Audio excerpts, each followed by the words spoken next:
Sidi Mohamed Al-Ayyashi, leader charismatique de la résistance.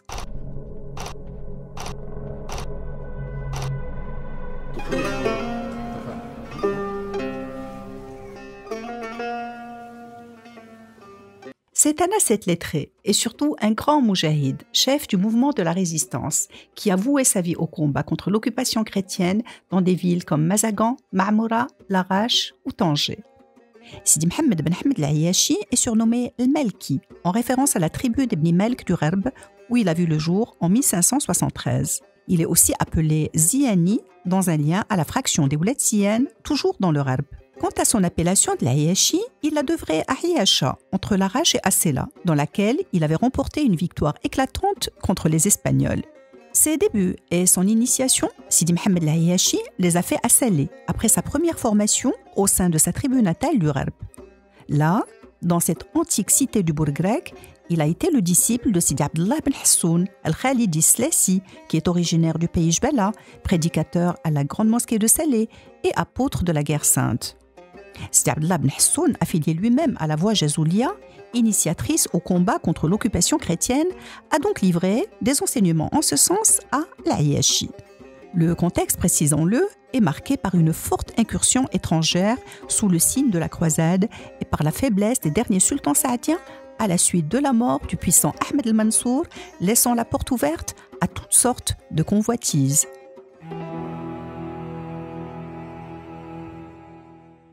D'abord, sur ordre de son cher, Sidi Mohamed Al-Ayyashi a pris la direction de Doukala, où il est apparu pour la première fois sur la scène militaire contre les Portugais occupants de Mazagan. Il était établi alors au sein de la tribu haute des Ouled Bouaziz, notamment chez les Ouled Douib. Érigé en tant que chef des Moujahidines, Al-Ayyashi n'a pas tardé à s'illustrer en effet pour son courage et pour sa maîtrise de la guerre d'embuscade qui maintenait ses ennemis constamment en état d'alerte. Certaines sources signalent près d'une dizaine d'opérations militaires entre les troupes de l'Ayyashi et la garnison de Mazagan entre les années 1604 et 1615.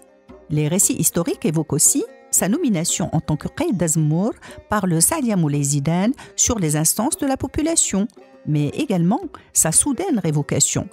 C'est que les courtisans basés à Marrakech, corrompus par les Portugais de Mazagan, avaient soufflé aux Saadiens les risques que le pouvoir encourait face à cette si redoutable renommée.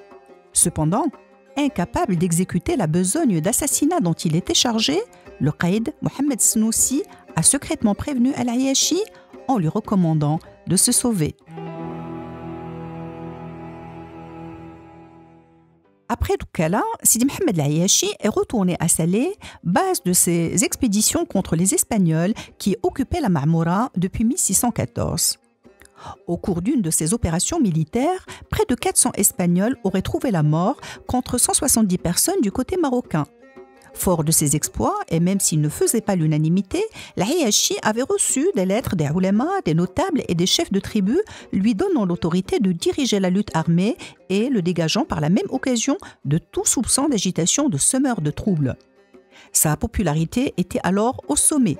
Elle joignait le soutien des notabilités aux faveurs du peuple. Ses forces étaient désormais dirigées vers le nord, tant contre les Espagnols de la Ma'moura que dans la région de Larache. Deux principales batailles sont signalées dans cette région, portant dans les sources anciennes le nom de Ghazwat Ayasha. La première a lieu durant le mois de Ramadan de l'année 1038 de l'Hégire, soit 1629, la deuxième en 1631, dans laquelle les Espagnols de la garnison de la Ma'moura ont laissé plusieurs victimes évaluées à 600 personnes. À son retour, Sidi Mohamed Al-Ayyashi a tenu à profiter de l'affaiblissement des troupes espagnoles pour exiger des canons et du matériel aux morisques de Rabat afin d'assaillir rapidement l'Aqsba de la Ma'moura. Mais les morisques ont tardé à livrer le matériel, en un retard qualifié d'intentionnel. Dès lors, ils sont devenus la cible de l'Ayyashi. Ces combats étaient orientés maintenant contre les morisques de Rabat, ville qui était appelée alors Salé le Neuf. Pour rappel, les Morisques sont ces populations dont les ancêtres s'étaient convertis depuis l'an 1500, de gré ou de force, au christianisme, du moins de façade, par le tribunal d'inquisition en péninsule ibérique.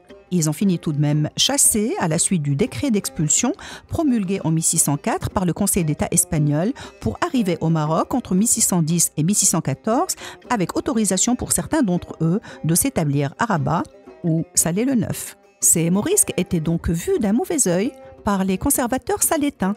Ayashi les a même accusés de collaboration avec les Espagnols lors du siège de la Marmora. Cet épisode a déclenché un conflit armé sans merci, le poussant à assiéger Rabat en 1631, alors que certains morisques avaient pris la fuite vers la Zaouïa de Dila au Moyen Atlas, dont Ayashi a refusé l'intercession.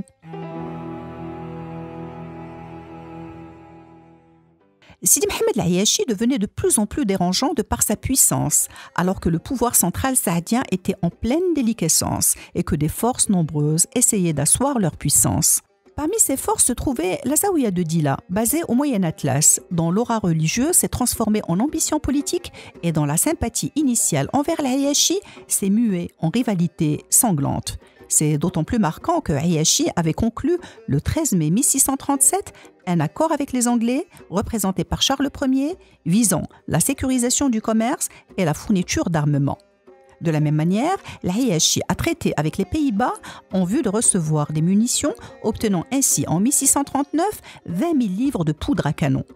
En 1641, de retour d'une expédition contre les chrétiens dans la région de Tanger, l'Ayashi s'est trouvé encerclé par les troupes dépêchées par la Zaouïa de Dila.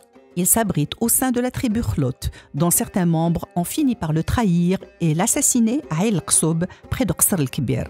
Sa tête, séparée de son corps, avait été transportée en trophée à Rabat avant d'être inhumée à Moulay Bouslem, tandis que le reste de la dépouille reposerait près du sanctuaire de Moulay Bouchtza. On rapporte que dans les places fortes de Mazagan, de la Marmora, de Larache comme de Tanger, les chrétiens s'étaient livrés, je cite, à toutes sortes de réjouissances en apprenant la mort du redoutable Santo. Ainsi s'achève le destin de notre charismatique leader qui a remporté tant de batailles contre les occupants étrangers pour finir trahi et assassiné par les siens.